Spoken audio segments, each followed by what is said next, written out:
everyone. Welcome to the fourth week of the Week Developing Youth Ecopreneurship Project, specialized ecopreneurship training.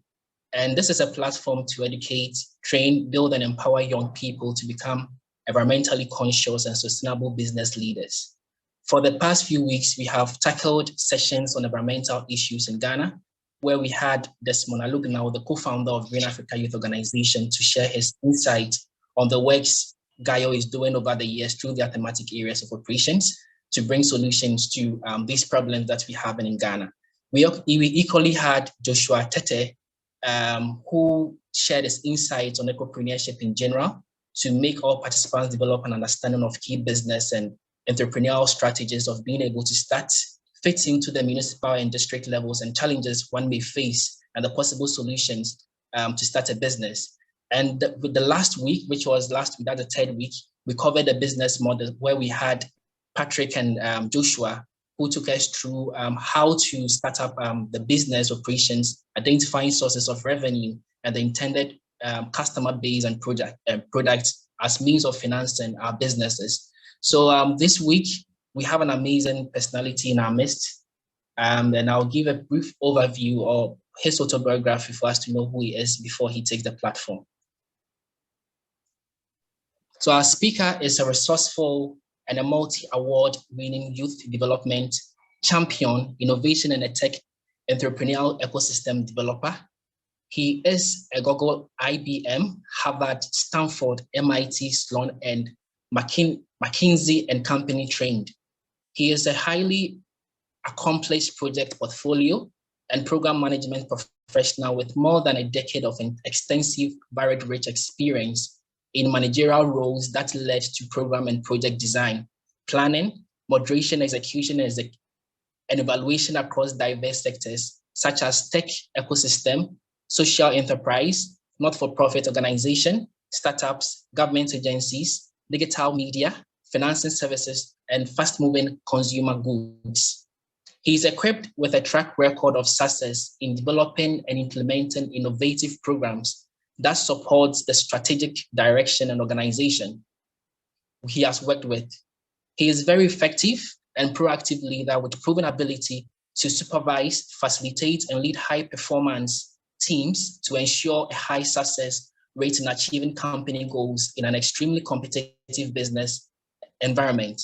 He's passionate about the 4IR, digital skills, entrepreneurship, and youth development, and has been training in the domain for the past 7 good years by sharing insights into startups, innovation in business development strategies, and work readiness. He is skilled in design and service thinking, strategy development and implementation, program design, venture building, digital transformation, people management, and application methodologies. He is privileged to have developed and managed 30+ Ghana Club and 100 brands to gain their digital identity. Daniel has managed 32 tech innovation hubs in all 16 regions of Ghana with an astute track record of managing and supporting across functional teams to increase client satisfaction throughout his improvement over the years. His mission is to transform lives and inspire change in Africa through education and has impacted over and more than 90,000 youth across Africa and some parts of Europe. He's no other person than Daniel Wusu to take us through the value position design, prototyping, and pitching. Daniel, please, the platform is yours. Wow. Thank you very much. I'm even shy.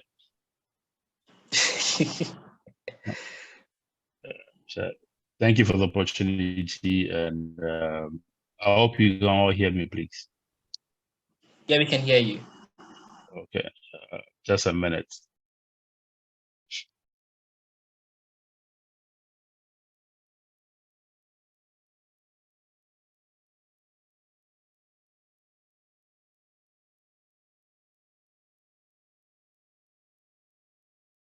Please, can you see my screen?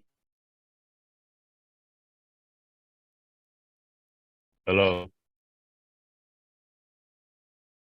Hello, please, can you see my screen? No, I can't. It's just, it says you're sharing your screen, but I don't, there it is. I see it now.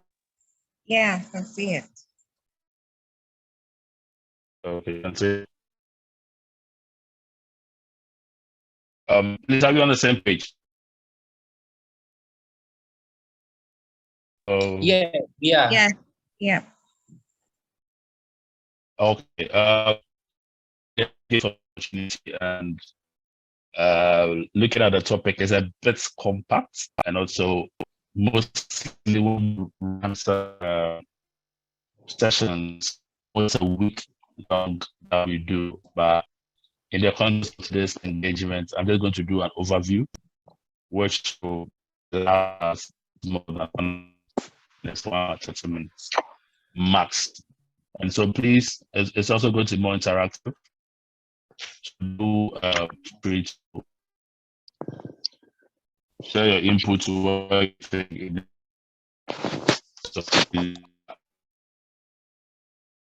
So we're going to go through the 3 session. We're going to learn about the value positioning. We're also going to learn about prototyping. We're also going to learn about elevator pitch. And a few things that people do out when either designing their product or programs. And when products, people assume for the customer, which it shouldn't be so. Then again, when it comes to pitching, a lot of people go solid ideas, but don't know how to communicate what they have to get the intended purpose, the intended result that they're looking for. And it's almost assumed that, oh, people are not buying into my product or don't believe in what I'm doing. But it might be the problem, not them. And having in mind that investors strong ability before the product. So this is another thing. So let me pause here and do ask 1 or 2 persons to share your expectations for today. That will guide us in our learning. Is who will launch our expectations?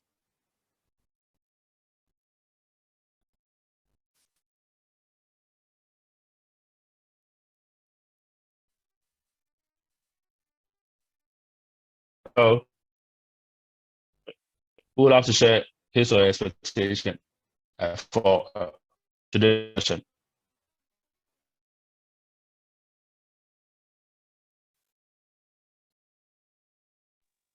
Please, can you hear me? Yeah, we can hear you. I can start with mine, if I'm permitted. Okay. Yes, I'm actually looking at the prototype and how to get a well-structured prototype to get my whoever I'm pitching the idea to buy into my idea. Sometimes, even if I'm not there to explain what the project or the business is about, they can get the idea from just the prototype, looking at the prototype. So that's what I'm expecting to learn today. Okay, prototyping. Robert. Hi, Robert, please speak. Me. Hello. Robert, we can hear you. Yeah. So I'm hoping that by the end of this training, I'll be able to also be abreast with strategies where I can use to pitch my idea to catch up with any investor or donor in terms of any idea or any project that I want to pursue. Okay, thank you very much. Any lady to blend gender inclusivity? Any lady?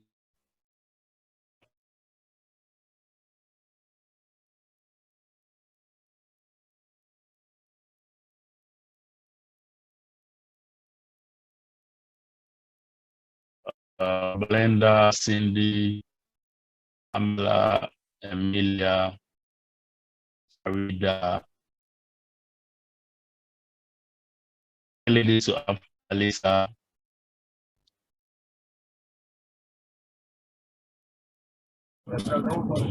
Hello. Hello. Your background is simply. Hi, Emilia, I can hear you. Yeah, please. I'm also hoping to know who my customer will be, because at the end of the day, it's people that will buy your products or service that you are rendering. So at the end of the day, I want to know more about my customers and the approach I can use to help them get my products or services. Okay, thank you. Okay, thank you very much. I do believe that we all are different between a customer, a client, and a user, right? So most of the times, certain businesses or startups confuse their clients, who the user is and who their customer is. It's very important to know the difference. Okay, so let's start with the value proposition or value.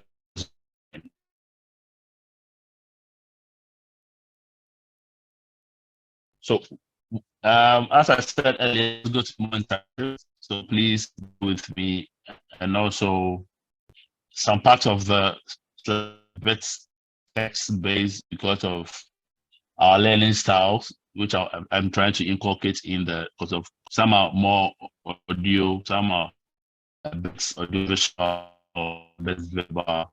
So I'm trying to inculcate all those learning styles in my presentation. So basically, we're starting with the value position, and this is what differentiates you in terms of your products, in terms of your services. From flip and ask, when you look at any soap or brand within the FCMG or FMCG, what comes to mind for you? Or let's take an example. If you mention Pepsodent, what comes to mind? Or paste. Hello. Colgate. Colgate. This one. The same paste all comes to mind.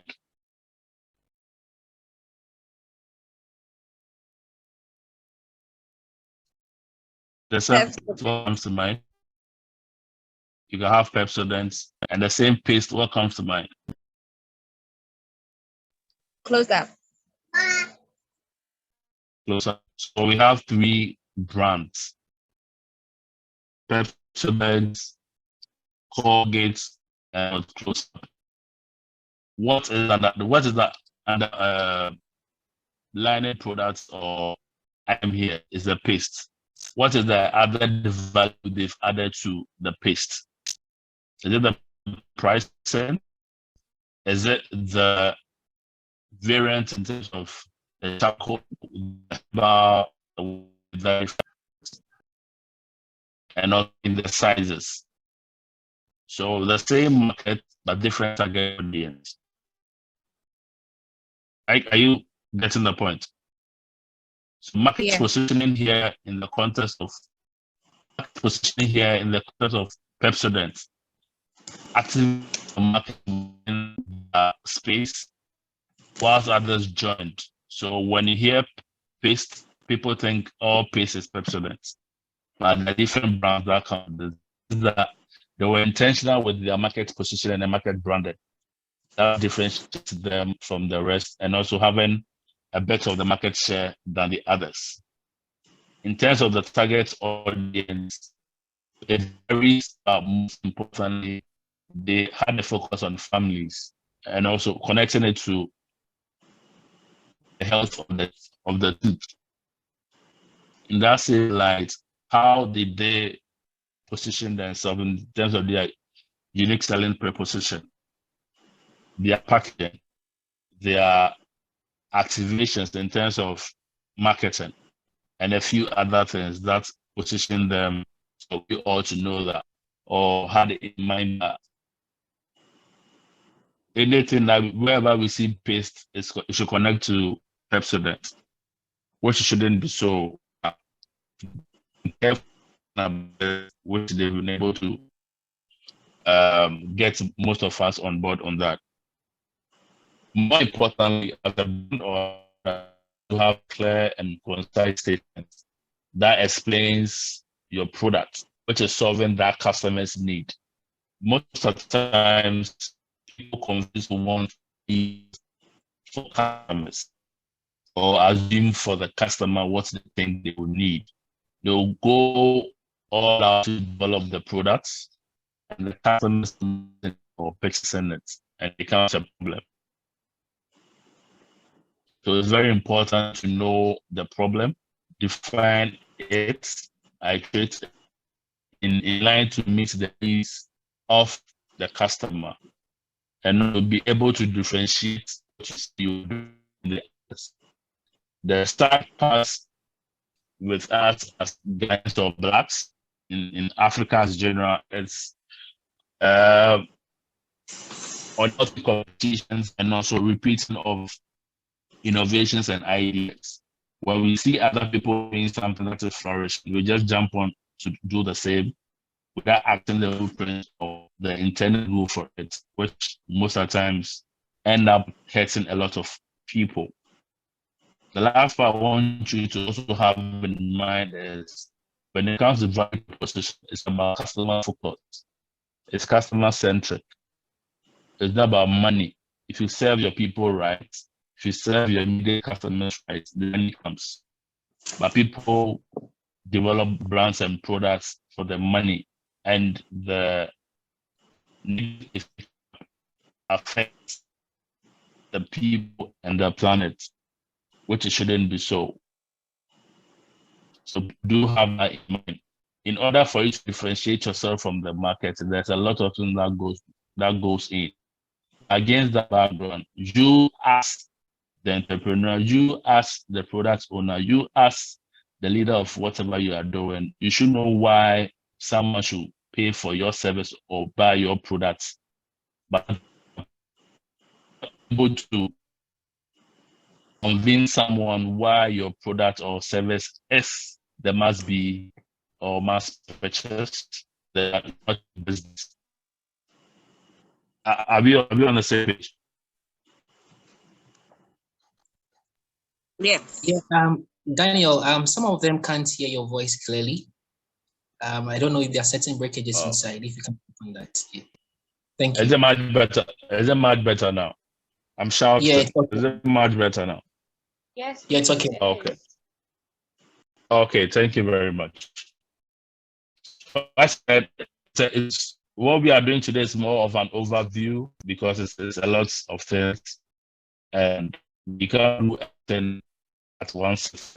If business right, you can iterate it to any level that you want it to, and also be. So I prepared slides.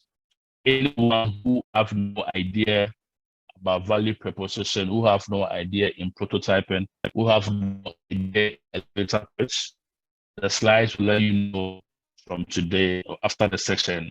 You can pick your book and notes or pens to derive or identify a problem in your community or in your thematic area, iterate it to become a product or a service. Is that right? Is that fair for everybody?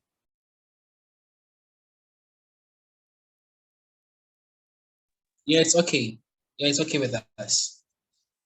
Okay, so let's move ahead to the framework that is used when you are trying to create a value proposition for your service. That you have to go through. It doesn't just happen. So you can take notes, you can screenshot for future purposes. So we have 6 key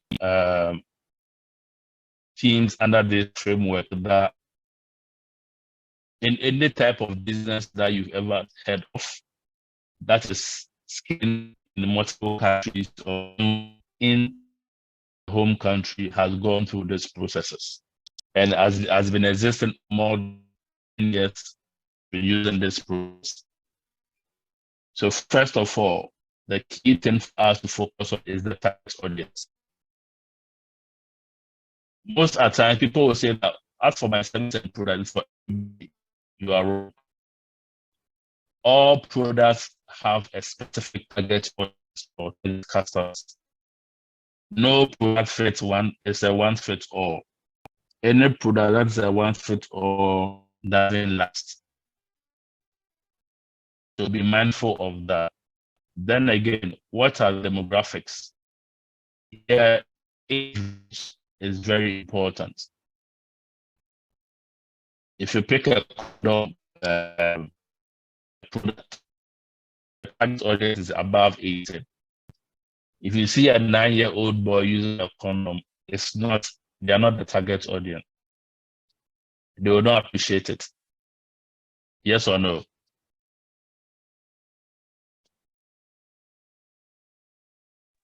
People, yes, no. Yeah, very true, very true. Great. You said that you post on American. Oh,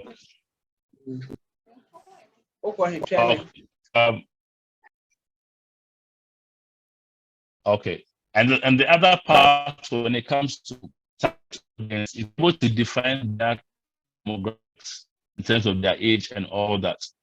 It will influence you to know their pain point. The pain point of an adolescent is the same as an adult, right? What an adult to not see as a thing, it would be for a teenager or an adolescent. So every target audience do have their pain points and needs. So when you start saying that you want to solve a problem, you want to create a difference, you want to make a difference, boost your energy to just launch to the open. Be intentional and strategic in your processing and approach. By doing that, you know who you are focusing on, you know the age range you are working with, and you know the specific pain point you solve. That being said, we move on to problem statement. I want us to share one or two it's a problem for a teenager. Who wants to share? Just one.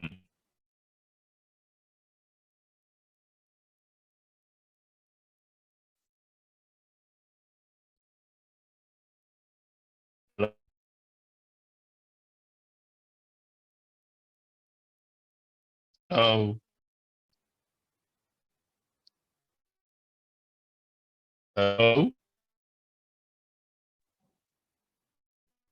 Hello, can you hear me?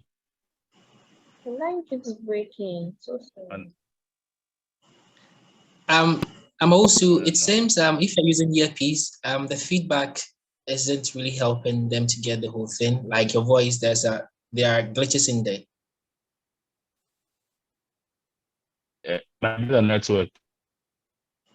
Because I didn't have my router close to me, so I don't know how. I didn't have my router close to me, so I don't know how it's messing up today. So sorry about that. Okay, we can proceed. Okay. So because I'll just run through, then in the other time we can spend more time.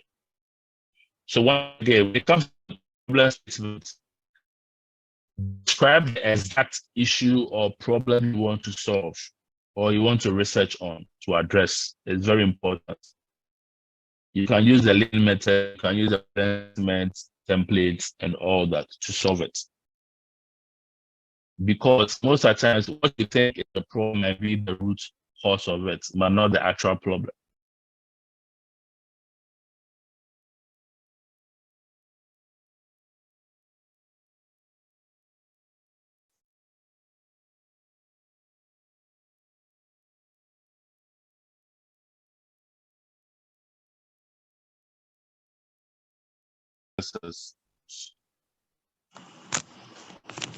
Anything that we tend to do, whatsoever it is, you're not the first to do it. And neither will you be the last to do.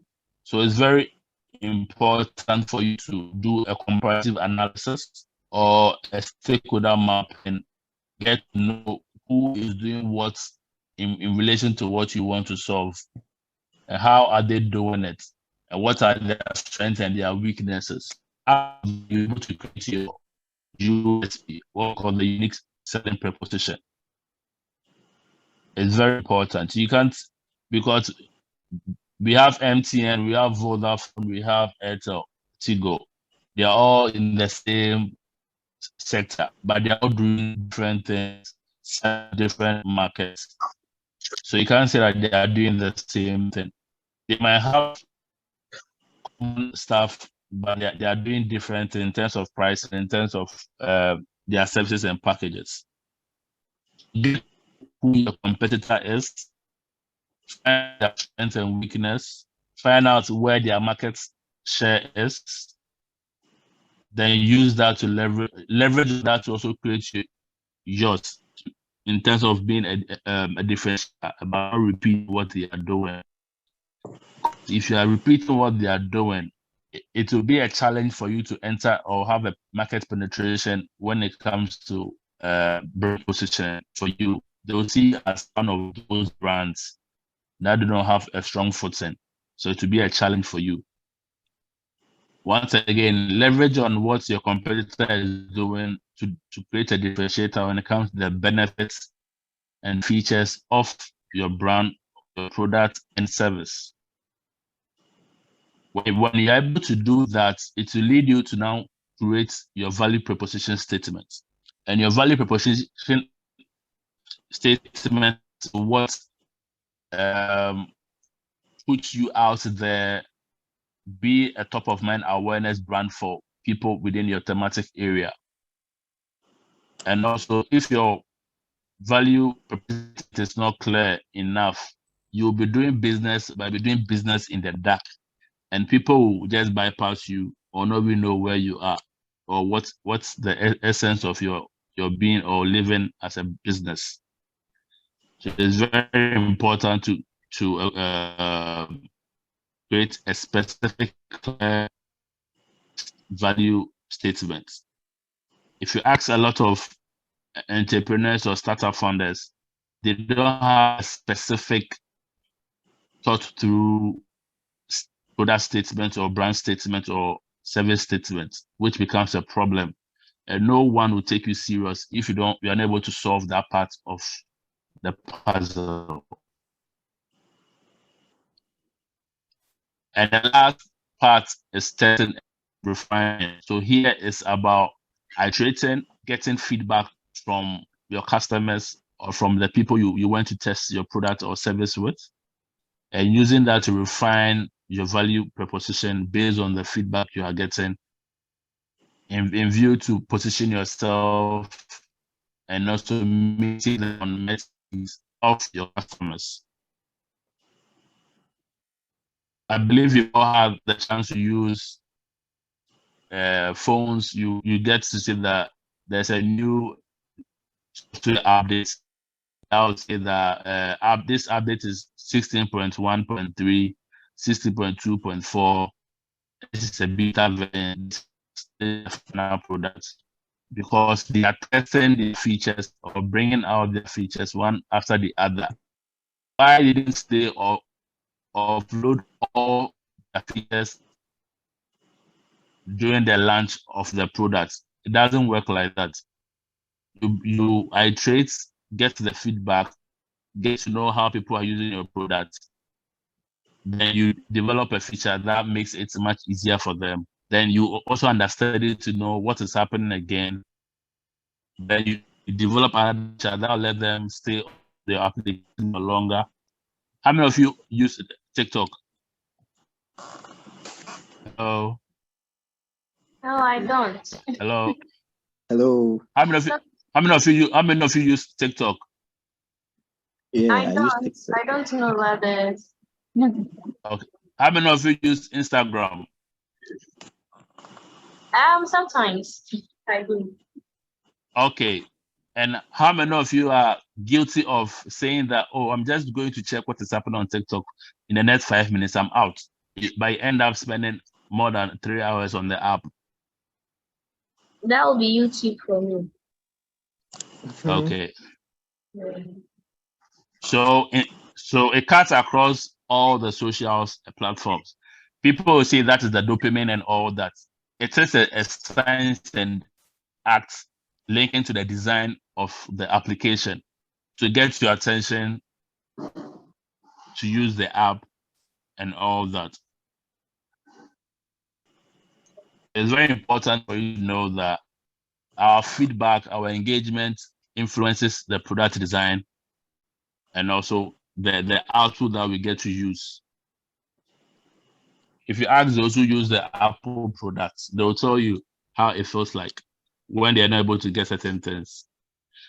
As against the Android users, we don't struggle for certain things, but Apple products or users, they stress a lot if you ask them.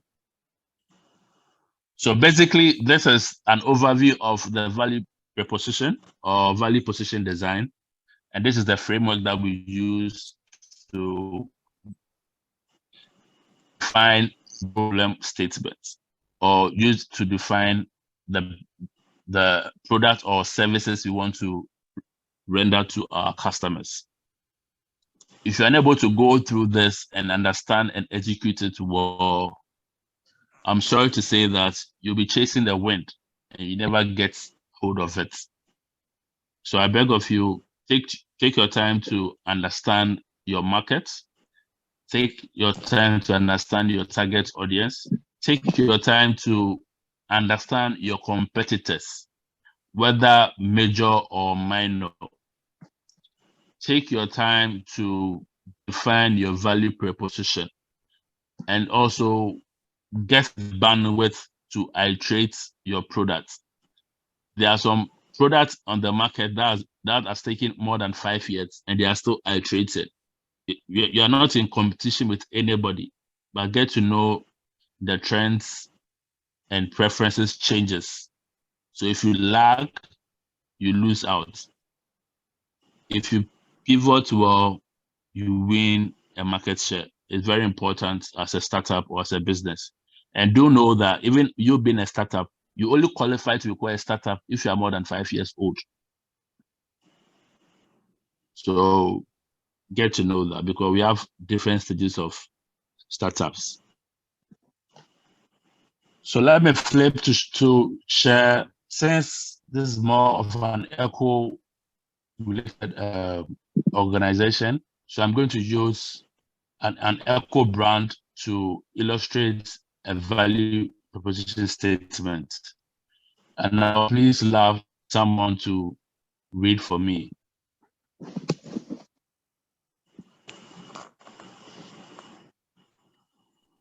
Please, who's going to help us? The section under the value proposition statement. Yes, please. Okay, the first one is saying, What is at EcoGreen, we provide sustainable and eco-friendly household cleaning products to help you live a greener lifestyle. Our products are made from natural ingredients, free from harsh chemicals, and packaged in 100% recyclable materials. By choosing EcoGreen, you can reduce your carbon footprint and create a healthier environment for you and your family without sacrificing cleanliness and hygiene. Is that it?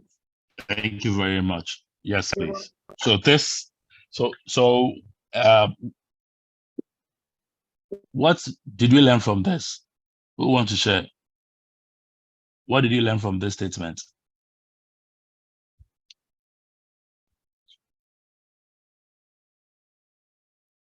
It's an okay, sorry. Our products have to be made from natural ingredients, free from harsh chemicals and packaged in recyclable materials, so that we don't create a problem even as we consume. So what did you learn from it? So I've learned that in producing my products, I have to keep in mind that my products don't go into the environment to create the very mess I'm trying to take care of. Okay. Who again? Okay. Yeah, okay. I'm Henson, and I'm Henson, and for what I've also been able to learn, especially on the part of looking at for your audience, and especially the example you made about the various type of tele-network or telecommunication network in Ghana, but they all use different models depending on the kind of audience that they are having.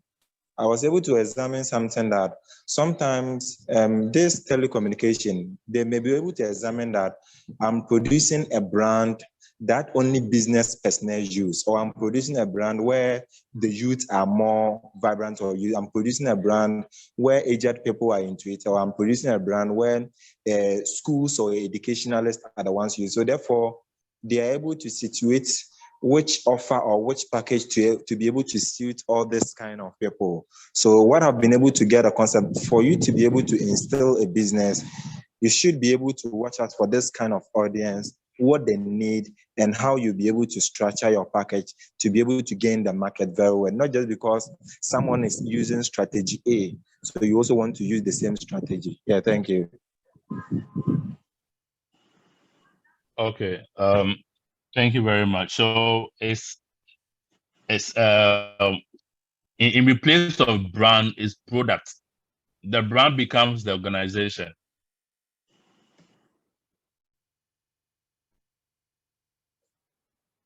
Henson. Hello, Henson.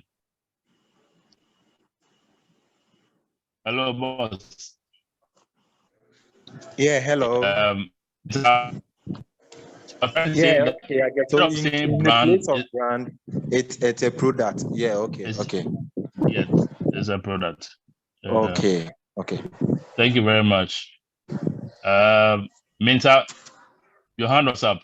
You're welcome. Yeah, I think Henson and Inyomide has actually combined almost everything.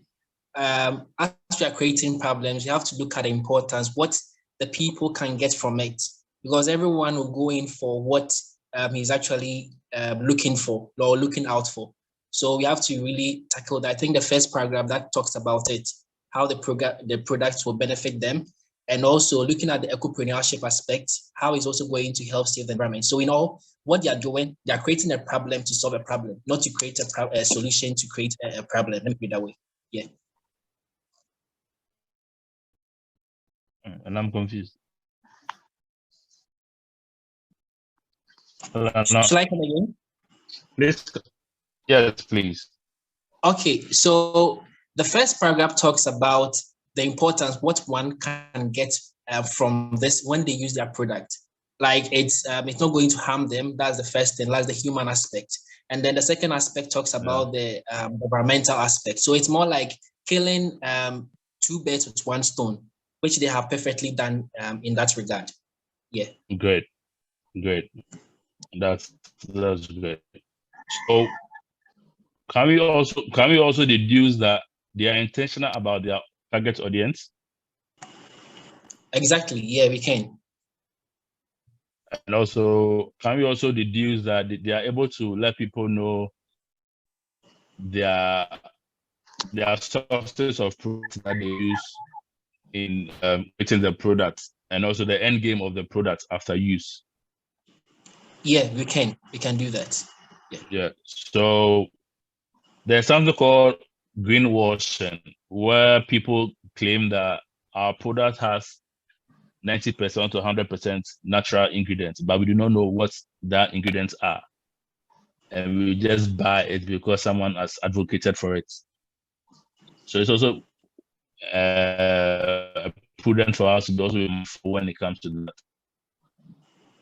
So we'll take it from this note that we all appreciate and understand when we say value proposition design or the value proposition.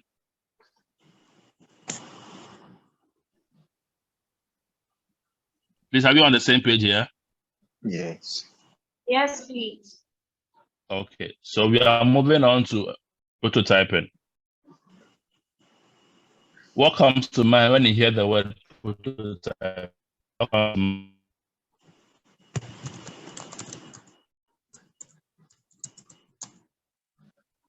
would like to share?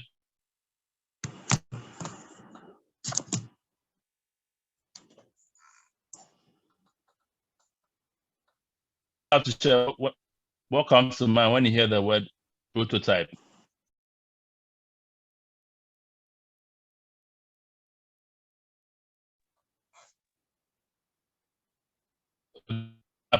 Also, can I come in? Please hold on. I want someone else to speak for you.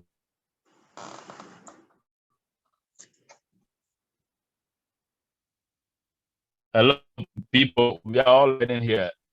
Sample. Who have to share? Sample. Sample, right? Okay. Okay, thank you, Sample. Minta, what do you want to say?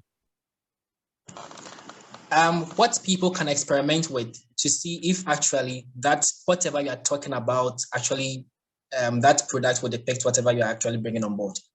Let me put it that way. More like an ideate, you ideate and experiment with something you can ideate and experiment with. Yeah. I'll be more technical, boss. Be more technical. Calm down. We are too young. Calm down. Okay, let's use the sample. I think the sample is okay. For something you can represent what the main idea is. In that regard, you get the same what's the name? The same results as in the main thing when it is being done. Hello. Okay, thank you very much. Hi. Yeah, or let's say a copy of an original version of something, like a replica, something like that. Okay. Okay, it's good we are playing with words today. It's fine. Basically, it's a model of your product to test and validate your value proposition. It's very important. So the sample here means that you have but in the interim, this is what you want to show people. This is what you want people to test to give you feedback. This is what you want people to experiment and see if it makes sense. This is what you want people to engage with, to know that if it's market ready or market fit. This is what a prototype is. And it comes in different forms and shapes. People do the physical in terms of 3D printing. People use the paper. People use metal. A lot of things depending on the type of product you are bringing out and how you want it to look like. How if you have gone to an architecture show before, or a car show, or I've seen it on TV or on YouTube, to say a model that is yet to come to the market. Right. All new cars that we see, the Range Rover 2023, 2024, it becomes a working model when they start iterating it to 34. Even if you pick phones, how many of you have heard that, oh, someone went to buy a phone and the phone is refurbished? Phones most of the time.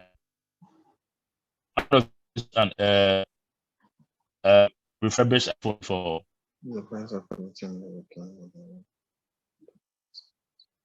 hello.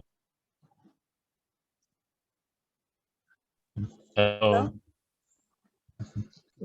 Hello. Yeah, Jeff, can you please come again? The question again. I'm asking that how many of you have used a refurbished phone before? A refurbished phone. Yes, I have used it. Did you realize that it didn't have all the features the main phone has? Yes. So it is a callback from the market. So it's more like a test phone for people to test the products and get to know that this function is working, this feature is not needed, this thing is bad, blah, blah, blah, blah. So when they are done, per processes and mandates, all those who had access to those phones are supposed to return the phones back to the manufacturer.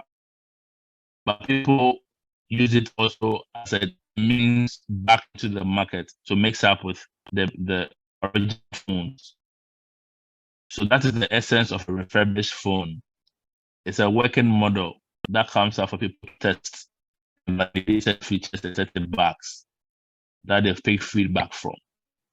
So that's a typical way to understand a prototype. And for those who are good interface or the UI, you get to understand what we call the low fidelity and the high fidelity and all that kind of design. So basically, some will also sketch the idea or the product. Some will also sketch the idea or the product on paper and have it in their phone or image from maybe a software like a Photoshop or whatever it is to design the product or to tell a story of the service and go around with it to show people. That is a prototype. So far as it's not in use, but it's intended to be used, it's a prototype. Are you on the same page, please? Please, are you on the same page? Yes. Yes. Yeah. Okay. So on that note, we are moving on to get to know the steps in prototype. And prototype is very crucial and essential for development. If you don't go through this phase of prototyping, you can never have the intended products you want to bring to market. Even the big brands go through the same process, either to bring out a product or iterate an existing product to let it look like a new in town. Go through this phase at development. And as I said, because I will be able to give an overview, if again we wouldn't have a product development session to go into details. So this prototype, you define your goals, you choose a prototyping method, you get to create a low fidelity prototype. You also get to test and refine that prototype, feedback, and use that to create a higher fidelity. Then, as the saying goes, you iterate till the market says that enough is enough. We like it or we love it as it is. So even the WhatsApp or the TikTok or whatever approach we are using, they are always iterating to get the optimum objective, meet the optimum objective. So it's important for that. Who will have to read the first step for arts? Define your goals. What does it say?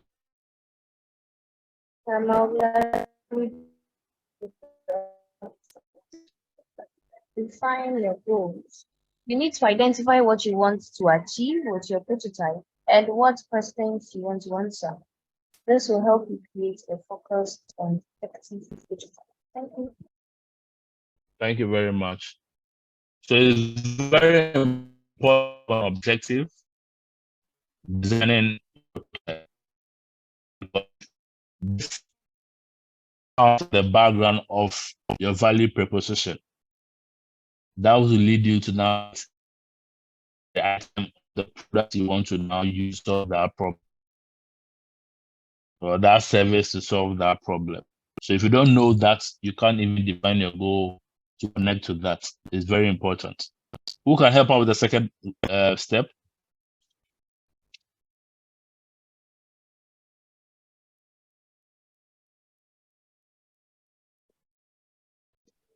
Please, who can help out with the second step?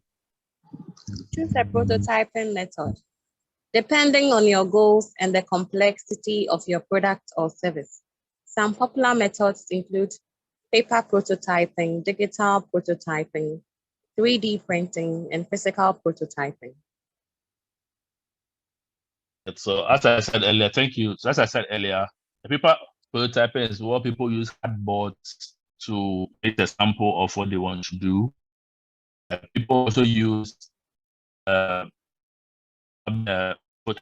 or Illustrator, Figma, or Adobe XD to show what they want, the wireframes of the UI for a mobile application or a web application. So this is how it's in the look like. What do you think about it? To go extreme based on what they want to do with the 3D printing, which is now a bit common than before in Ghana.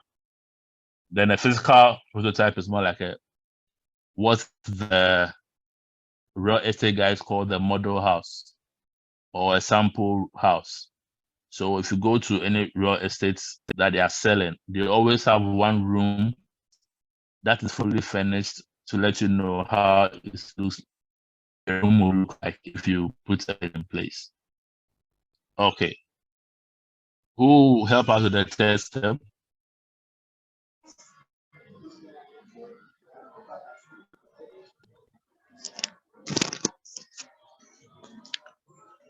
That's quite a low fidelity prototype.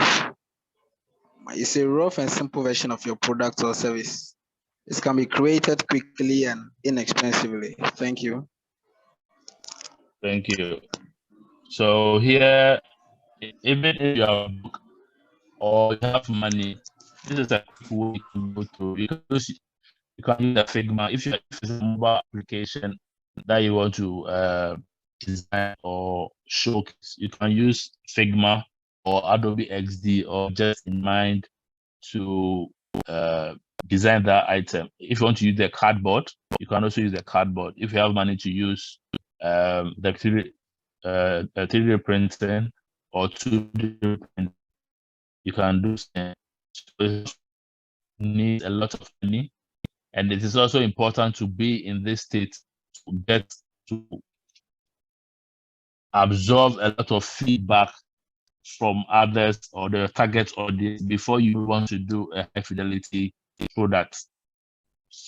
It would be sad for you to rush up to go and do the main product when people are not ready for it or people don't have interest in it. So low fidelity is very good. I'll show you the next slide. We'll get to know the difference of it when it comes to low fidelity, medium fidelity, and high fidelity. Who will have to help out with the fourth slide or step?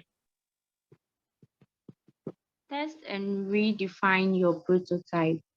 You can use surveys, focus groups, or interviews to get feedback on your prototype.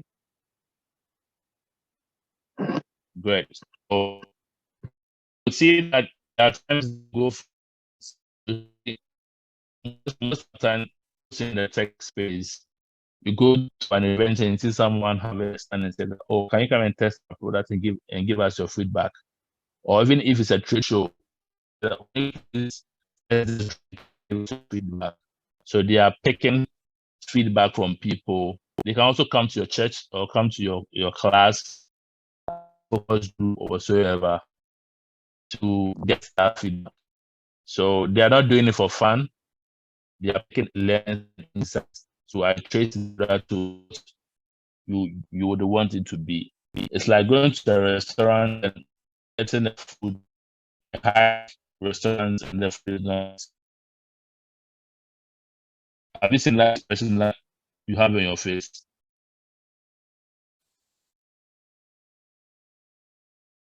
Okay. Let's move on to the last step. Who wants to help us? Okay, so create a high fidelity prototype. It is more polished and detailed version of your product or service.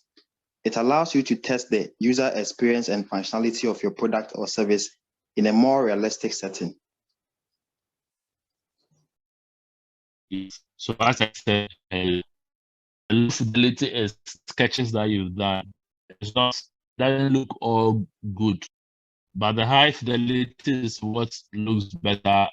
You can so you can send an APK for it to be installed, like the beta version, for it to log in, see how it looks and feel, where it's again, give you a feedback, where you think is not important. Then they move ahead from there. So the functionality, and benefits, and how you being a user using it, you give your feedback. Tapping on it, it doesn't feel good. The shape of the car. I was driving it. It felt good at this level, but when I changed it, it felt this way. That was supposed to be, or it's an anomaly. When it comes to that, are we on the same page here?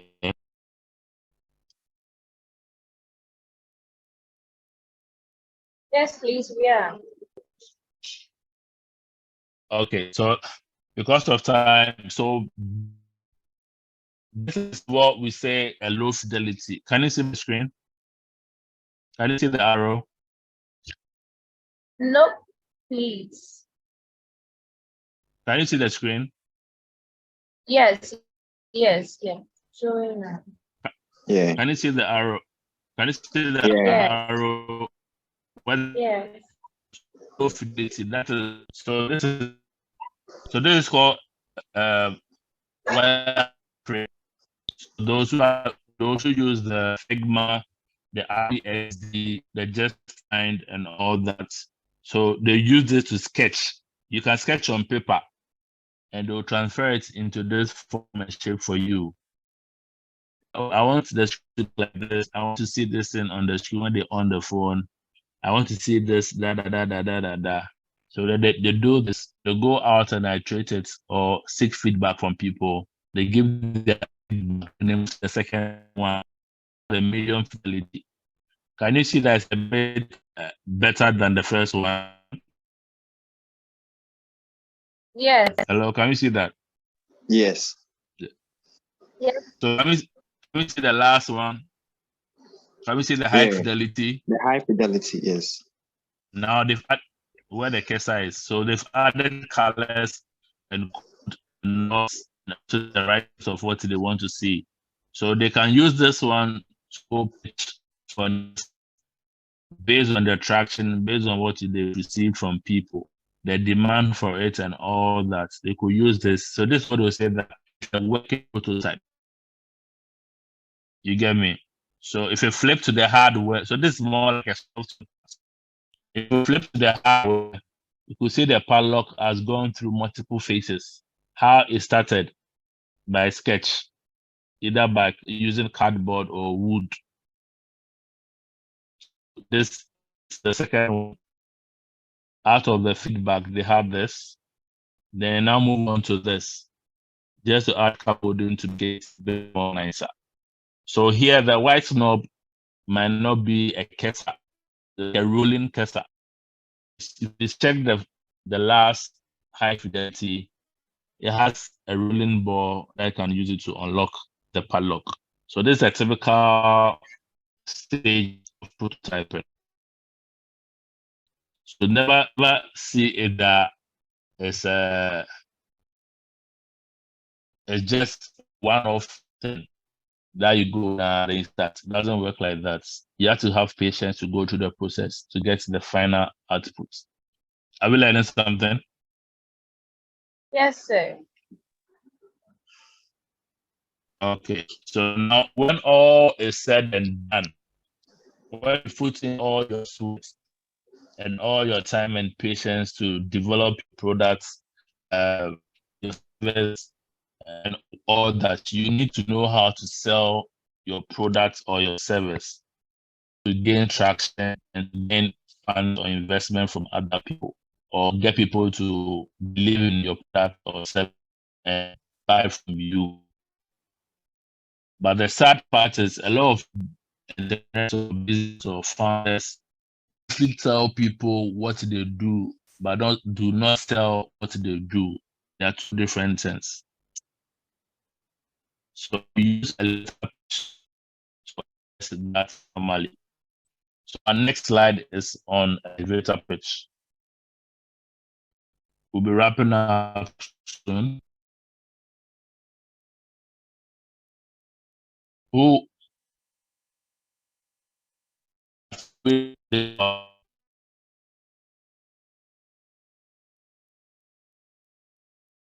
more experimental so that if you don't get anything, when someone reads or share an example, it sticks with you. So who will help us by reading this?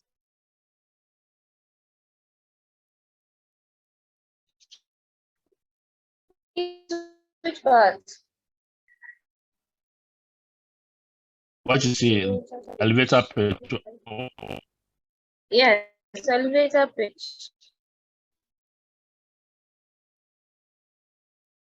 The process of presenting your product or service to investors, partners, or return for.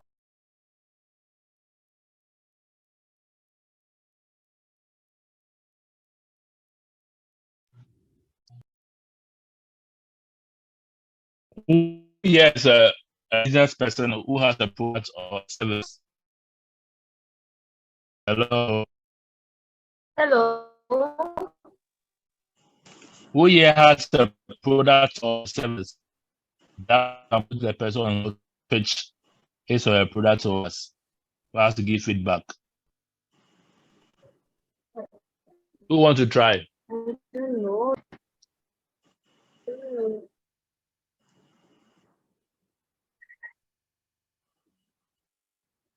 Please, I did not Hello. get what you said. The line keeps breaking to my end. I'm saying that who would want to try to pitch his or a product or service that far to get from or learn from? Who want to try? Mine is not fully ready yet.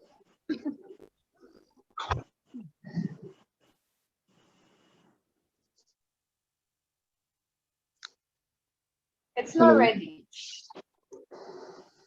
Fine. Hello. Also, Hello. most of them are newbies in this, so we are just taking them through. They're yet to get their business plan in place. So with this, maybe in the next subsequent one, then they put all things together to get it or try it in that whole year. Hello. Okay, maybe two of us can take it up. Yeah. Okay, so I have conceived an idea and a plan to start a cleaning business after school.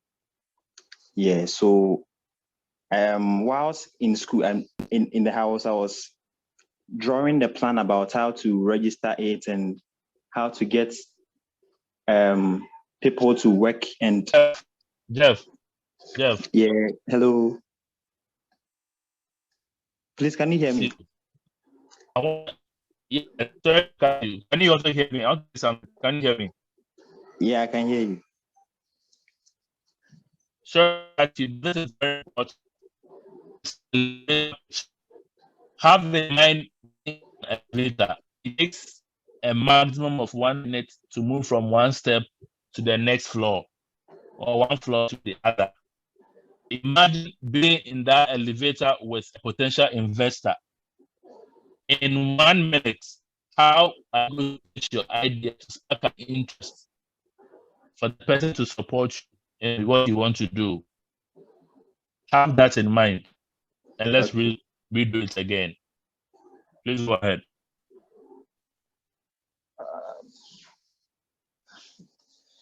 Okay, so I think that when I get a partner to partner with me on that business, you're going to create a lot of profits or through it because it's a viable business.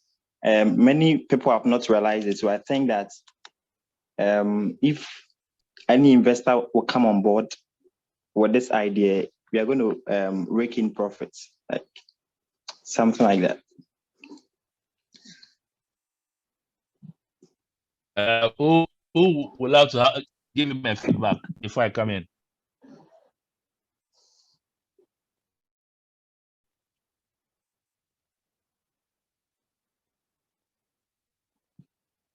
Who will give the feedback?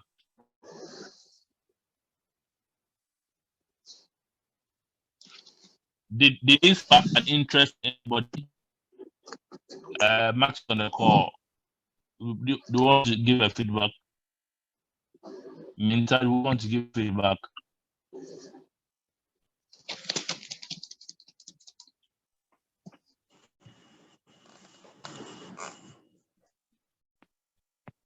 Okay, let me Okay. go ahead.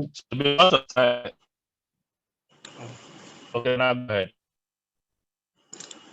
Okay, with aspect of the benefits or the returns, you actually said it, but the whole idea, maybe pitching the idea of the business wasn't really detailed in his statement. That's what I can say.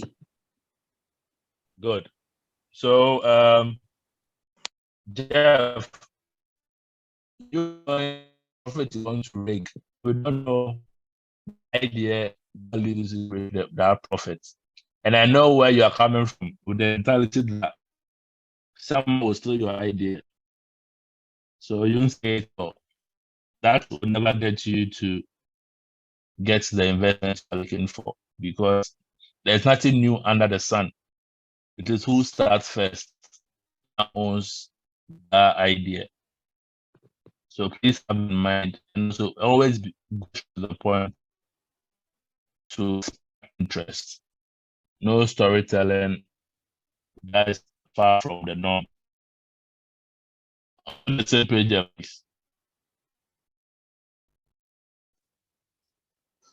Yes, please, I get you. Okay, so please read what's on the slide for me. I should read what's on the slide. Yeah. Okay, so please, should I read it? Yes, please. Okay, elevator pitch. The process of presenting your product or service to the potential investors, partners, or customers to spark an interest in return for the intended purpose. You did get. Let's think. Hello. Read the next slide, please.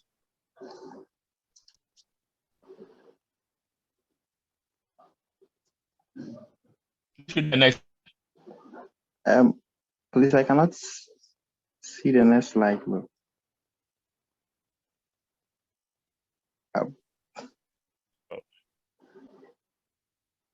May I see the next slide, please?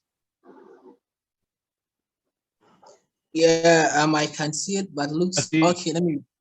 Is it the remember? Yes, please. Okay, let me read the first part. Yes.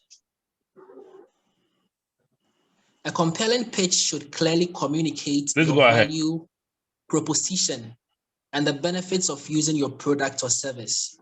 It should also highlight your unique features, competitive advantage, and target audience.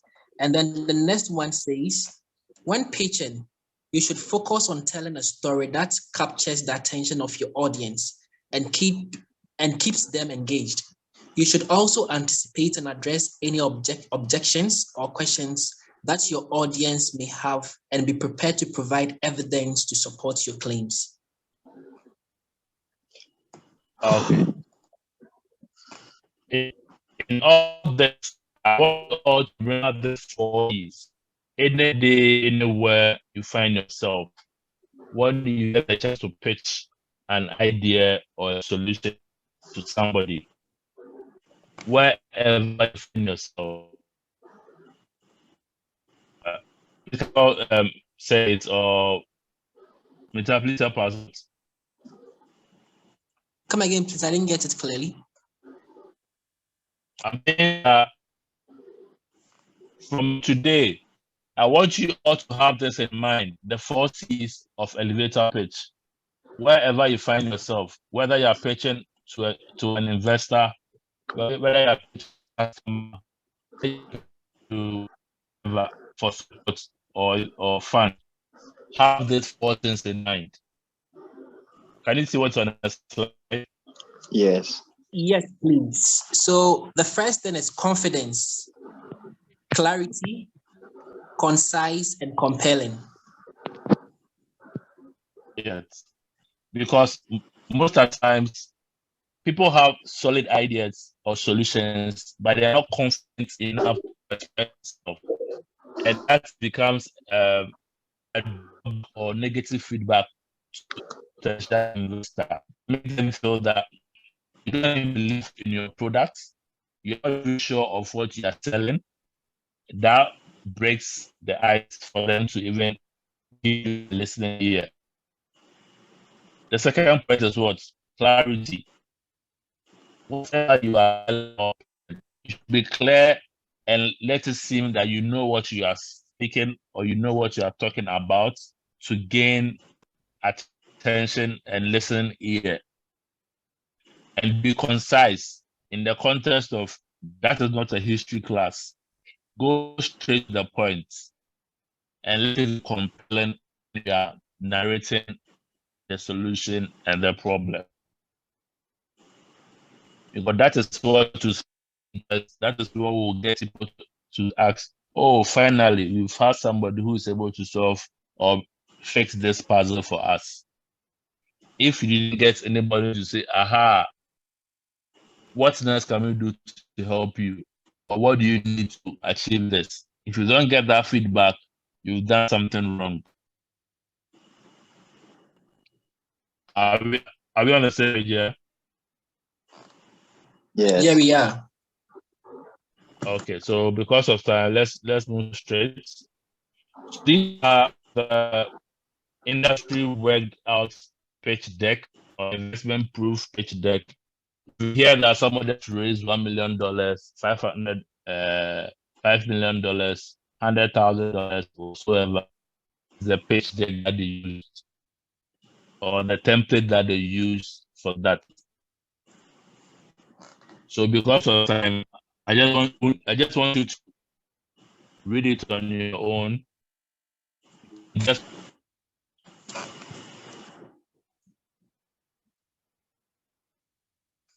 I'm so sorry about that.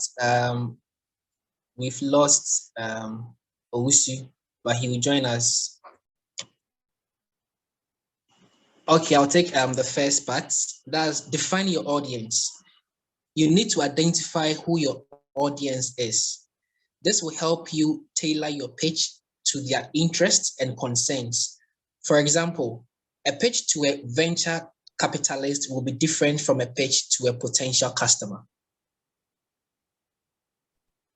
continue. And then the present your solution. Okay, outline the problem. You need to clearly articulate the pain point and unmet need that your product or service addresses. This will help you establish the market opportunity for your business. Then present your solution. Describe your product or service and how it solves the problem you have identified. Be specific about the unique features and benefits of your product or service. And then the last one, define your target audience. You need to clearly identify who your ideal customers are and how many potential customers there are in your market. Thank you.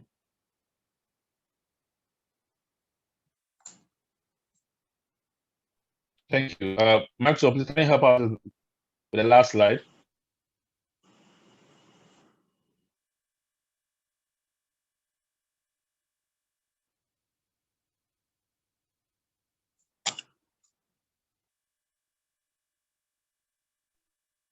Max.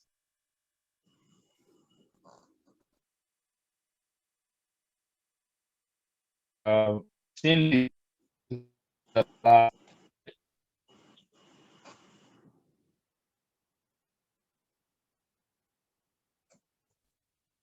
Okay, can I take it? That seems I think it seems he's having network issues.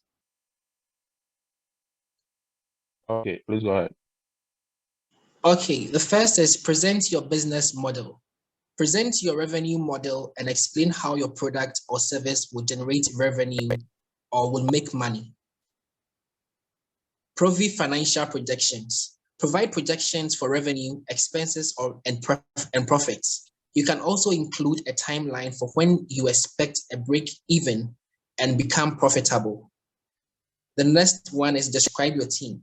You need to describe the skills and experience of your team members and how they will contribute to your business, to the success of your business. Sorry.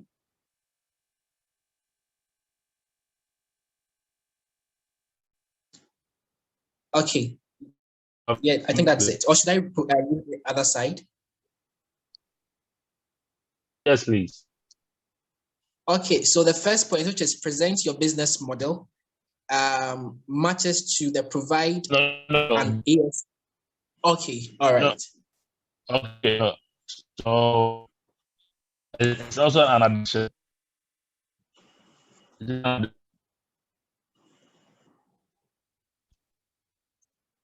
Hello? Yeah, we can hear you. Hello. Hello. It's an addition to what you just mentioned. Okay, sure. Because the competitive analysis, any investor or judge who would want to know who else doing what they are doing, same space as you, then what is differentiating you two? What does the person have that you don't have? What do you have that you don't have? What is competitive that, and why they invest in you? That is where it emanates from. Then again, when it comes to describe your team, most of the time they want to know the people behind the idea. As I said earlier, investors invest in the people behind the idea before considering the idea. The people as your team members, their posture, their expression, not being confident and all that will have a great impact in your presentation, which will lead to you not having to get from an investor. Once again, every investor will learn how you make money from the product or service you want to deliver, and how are you going to make those monies, and which purpose do you need the money for, and how would you make the money back to make it a profit or break even. You've seen in this country here that people receive money not less than $500,000.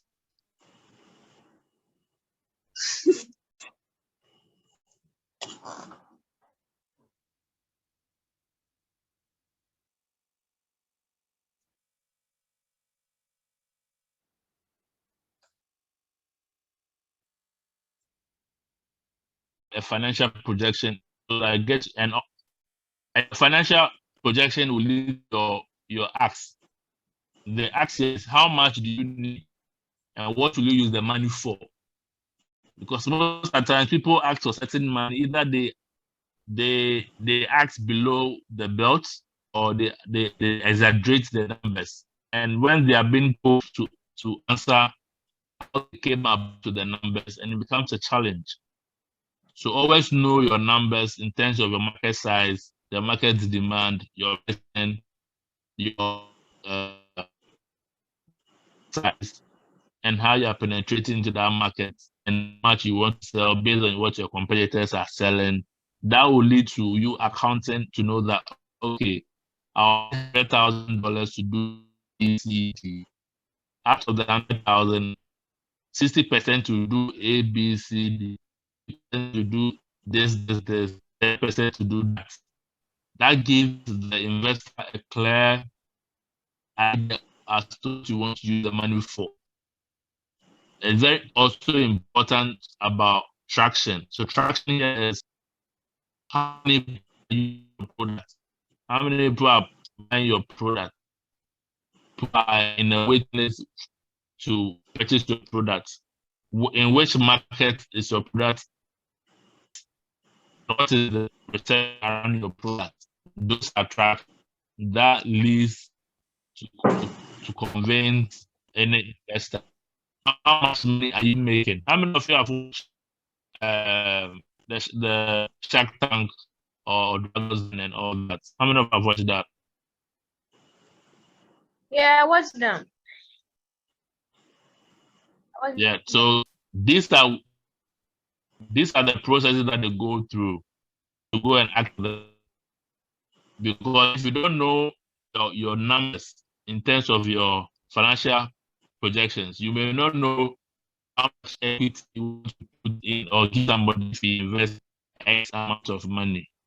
You need to have all those numbers in mind. And all those numbers come to play when you know the market size, you know the market that is waiting for you, the unit cost, you know how much you pay as the day that you are working, and a few other metrics. So it's very important to have this in mind. When all these things are done, you stand a chance of getting funding from any investor. On that note, thank you very much for your time, and sorry for the network hitches. I'm looking for questions. If there's no questions, I'll say very much. Okay, Over thank you to very you, much, Minta. Daniel. Thank you very much, Daniel, for that great insight, letting us to understand what it takes, what the things we need, the right words to say. Let me put it that way, because everyone wants to hear the right words. Everyone wants to know how confident you are, how clear you are with your ideas, and how concise you are. At the end of the day, how is it compelling to them?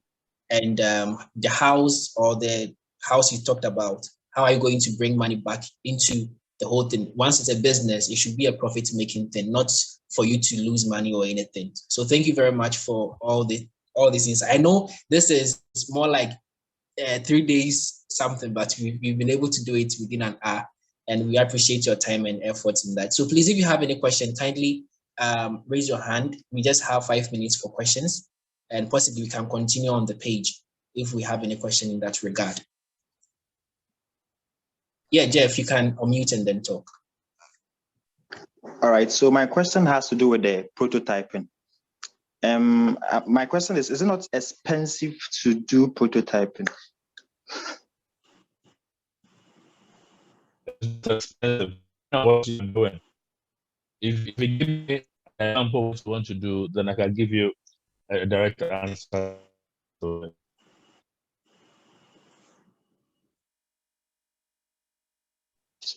So for example, hello. Hello. If you can hear you, you can talk. So for example, let's say you are into real estate, and then you are using maybe some portion of the a model of the house to do prototyping. Is it not expensive because you could have sold that one and gotten profit and stuff like that? But you're using it as a what do I call it? A showcase, like. Okay. I'm also in the business, and this is what we do. Every real estate person who wants to move into community development, right? They first of all do mock-up. Mock-up can be pictures together to have an idea of how the place will look like, or the architecture architect puts together a design and then do a 3D rendering of how the buildings look like. So instead of putting structure on, they first of all do a 3D rendering of how their place look like. And they sell that to people. It builds up to the level that when the person gains access to one client or customer, they move ahead to build multiple homes. And mind you, real estate goes with investment from the banks and other third parties. So you can't just real estate, you don't have money. Having the land is one thing. The location of the land is also important. You can't to show people that this is the land I want to do this. And remember when I said we have different types of prototype. We have the paper type, we have the digital type, we have the 3D printing, and we have the physical modeling. So let me give you a typical example. If you go to Ayi Mensa, or if you go to or you go to Embassy Gardens, or you go to Villaggio, they will show you a room, a model room, which is a physical prototype, that this is how it looks like. It's a 2-bedroom apartment. This is how you can do your hall and blah, blah, blah, blah, blah. Or this is a 1-studio apartment. What am I trying to say? Every real estate person knows their level. Those who are doing luxury apartments, they don't need to go around and market it. People identify them. And most of the times, people have track record in such things. So it's referrals that leads them to it. So they can use one of your existing houses or accommodation to use as a reference, or use a 3D design rendered on your phone or on the